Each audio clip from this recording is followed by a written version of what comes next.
O ministro do STF, Alexandre de Moraes, determinou que a Polícia Federal colha o depoimento de Jair Bolsonaro no inquérito que apura os atos de 8 de janeiro. A PF tem 10 dias para ouvir o ex-presidente. Assunto para Caroline Rosito. Boa noite, Carol. Conta pra gente. Oi, Felipe. Boa noite para você. Boa noite a todos. Olha, o ministro Alexandre de Moraes, do Supremo Tribunal Federal, atendeu a um pedido feito pela própria Procuradoria-Geral da República, em um dos inquéritos ali, que justamente apura a conduta de incitadores, também de autores intelectuais nos atos do dia 8 de janeiro. O ministro quer entender direitinho qual foi a real influência do ex-presidente Jair Bolsonaro, estimulando, incentivando os ataques às sedes dos três poderes. Então, a PF agora tem esse prazo de 10 dias para colher o depoimento de Jair Bolsonaro, Olha, no despacho, Moraes explicou que o depoimento não tinha sido feito até hoje porque Bolsonaro estava nos Estados Unidos, o ex-presidente que ficou cerca de 3 meses no país, voltou aqui ao Brasil 30 de março e agora, então, a PF vai poder fazer essa oitiva, podendo ser, inclusive, acompanhada pela própria Procuradoria-Geral da República. Vamos lembrar, o ex-presidente foi incluído nesse inquérito por compartilhar, por postar uma mensagem nas suas redes sociais, 2 dias, inclusive, depois dos atos do dia 8, colocando ali, fazendo mensagens, desestimulando mais uma vez, a credibilidade ali da questão das eleições, a segurança das eleições de 2022. Uma postagem que, inclusive, foi retirada do ar poucas horas depois. Então, para o Ministério Público Federal, Bolsonaro fez uma incitação pública à prática de crime ao postar uma mensagem colocando em dúvida o resultado das eleições. E para o ministro Alexandre de Moraes é indispensável, essencial o depoimento de Bolsonaro nesse momento, então, para as conclusões dessas investigações. A gente segue acompanhando, Felipe. Obrigado, Carol, pelas informações. Joel, como é que você avalia?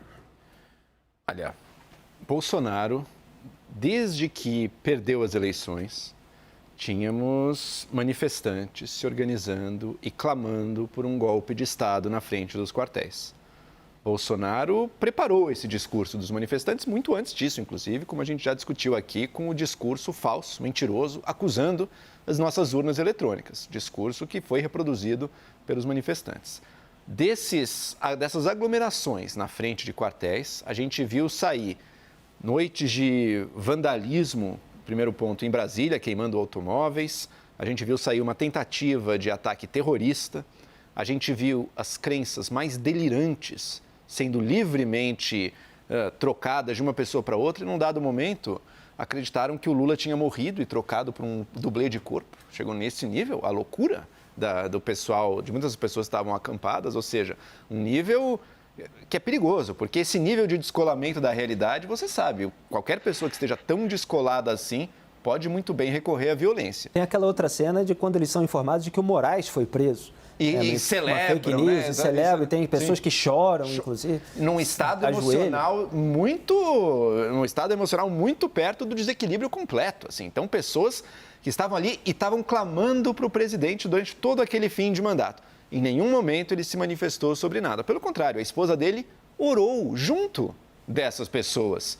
Incentivou, portanto. O vice-presidente da República um dia desceu para conversar com algumas daquelas pessoas em Brasília e deu também esperança, dizendo que não, mantenham firme a fé, hein? Que será que vinha pela frente? Sabemos que discurso e planos golpistas circularam, pelo menos, pelo ministro da Justiça do governo Bolsonaro.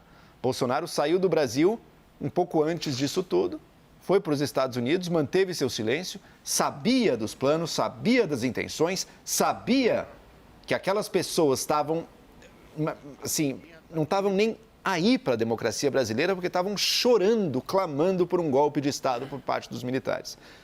Ele, no mínimo, deixou tudo isso acontecer sem ter feito nada, além de lá atrás alimentar o discurso dessas pessoas. O ministro dele com minuta golpista. Vamos saber melhor até que ponto os discursos golpistas passavam pelo Bolsonaro? Vamos entender melhor. Ele já tinha conversado com alguém sobre isso? Já tinham apresentado planos de golpe de Estado para ele? Ele, por acaso, alguma vez conversou com militares? Como, inclusive, eu cheguei a ver influenciadores bolsonaristas alegando isso, que tinha conversas do Bolsonaro com os militares. Tinha influenciadores que torciam por um golpe de Estado. Realmente não sabemos. Não sabemos se foi só uma conivência cúmplice ou se houve até algo mais. É importante para o Brasil saber.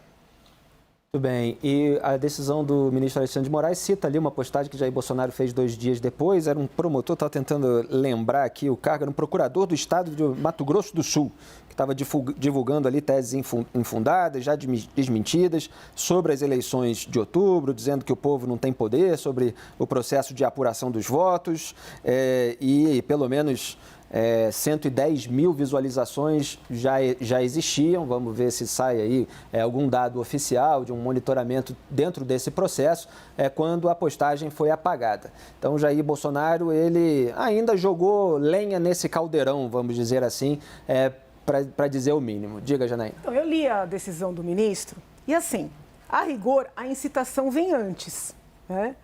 Uma apologia pode ser cometida depois. Quando a pessoa, por exemplo, faz uma postagem elogiando o criminoso ou comemorando o crime, mas a incitação vem antes. Aí o ministro diz que o depoimento é para apurar essa incitação, que nas palavras do Ministério Público teria a ver com essa postagem que foi posterior. Qual é a minha avaliação? Porque assim, goste-se ou não do ministro, concorde-se ou não com o ministro, e eu venho sendo assim bastante crítica, né, a várias decisões do ministro, é público. Ninguém, né, ousa dizer que esse homem não é inteligente. O ministro é muito inteligente e não é de hoje. Se eu não estou equivocada, quando ele prestou o concurso para o Ministério Público, ele foi em primeiro lugar, eu acho que ele tinha 23 anos de idade, que na época não carecia exercício prévio. Eu digo não estou equivocada porque eu tenho medo da minha memória me trair. A minha avaliação é que esse depoimento e a inclusão do presidente nesse inquérito não tem a ver com a tal postagem. Porque é estranho chamar uma postagem posterior de incitação, muito embora seja essa a argumentação que está sendo utilizada. A meu sentir, o que o ministro está investigando é a efetiva ou possível ou suposta, como queiram dizer, participação do presidente na concepção desses atos.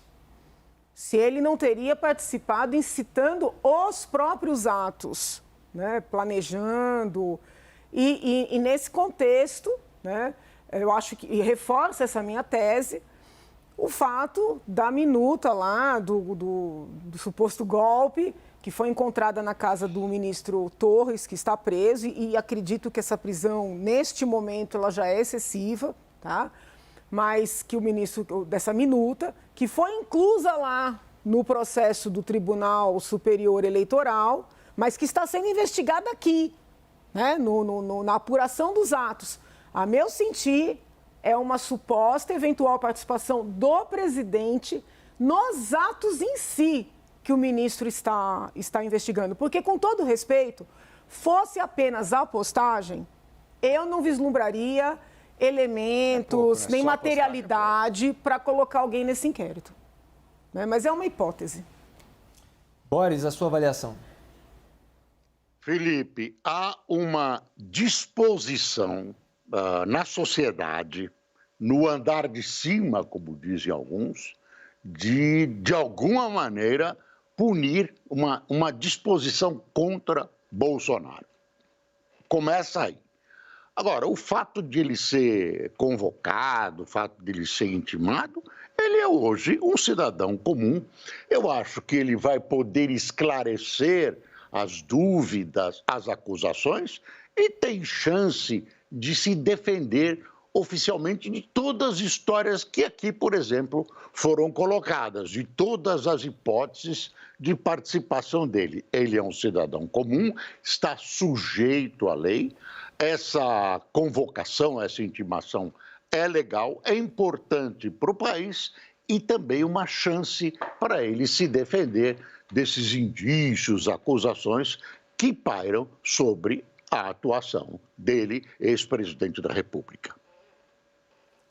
Marina, o que você destaca? É só bom lembrar que é uma convocação para um depoimento, quer dizer, não é uma condenação, não é uma decisão de qualquer medida gravosa contra o Jair Bolsonaro. A própria decisão fala que é fundamental para o completo esclarecimento dos fatos investigados e coloca dentro do inquérito maior que apura, em tese, diversos crimes, mas aí envolve várias outras pessoas. Então, Jair Bolsonaro tem a oportunidade de esclarecer, vamos ver se ele vai ser implicado ou não. Perfeito. Isso ia acontecer mais cedo ou mais tarde, na minha opinião, né? Desde que aconteceram os atos e claramente ali houve uma contestação, né, do presidente eleito e, de fato, o Bolsonaro anteriormente tinha insinuado várias vezes que a eleição teria sido fraudada e não... em nenhum momento, né, chamou esses manifestantes e disse, olha, isso aqui né, calma, muita calma nessa hora, não teve nenhuma postura nesse sentido. Isso ia acontecer mais cedo ou mais tarde. Eu acho que concordo com a Janaína, não me parece que uma postagem a posteriori faça sentido, né, ser utilizada, né, para essa convocação, mas todo o contexto levava a crer que ele ia ter que ser ouvido. E eu concordo com o Boris também, ele é um cidadão comum, sujeito à lei, e ele vai ter agora, né, a chance de se defender e a justiça fazer o seu trabalho. Então. Tem um ponto interessante, posso completar? Eu estudo há muitos anos a responsabilização penal por omissão e sou uma crítica, porque tem havido uma troca, né, no lugar de investigar quem agiu, pune-se quem se omitiu. Então, eu sou sabidamente uma crítica, desde sempre, desse alargamento. Mas o ministro Alexandre já vem utilizando em suas decisões, em diversos casos, toda a fundamentação para a responsabilidade penal por omissão. E ele conhece, porque tem muito operador do direito, até professor, que desconhece essa teoria. Ele conhece todas e ele tem aplicado. Então, eu não acho, né, que seja um depoimento tão simples assim. É um depoimento, mas a meu sentir, a coisa vai se agravar, porque o ministro tem utilizado esse instrumento de responsabilização e ele é inteligente. Ele não daria um passo desse à toa. Posso estar equivocada, mas é como eu entendo a situação hoje. Agora, margem para ser investigado, para ser convocado para depoimento, não resta a menor dúvida que Bolsonaro deu. Pode ter avaliação diferente sobre a responsabilização penal ou não. Agora, responsabilização política, moral e algum envolvimento em permitir que a sua base mais reacionária tivesse feito tudo isso, ele tem. É diferente da responsabilidade jurídica. Para isso, precisa ter um conjunto probatório, etc. Mas a gente avaliou, ao longo dos meses, tudo que Jair Bolsonaro poderia ter feito e não fez, né? E muitas vezes fez exatamente o contrário.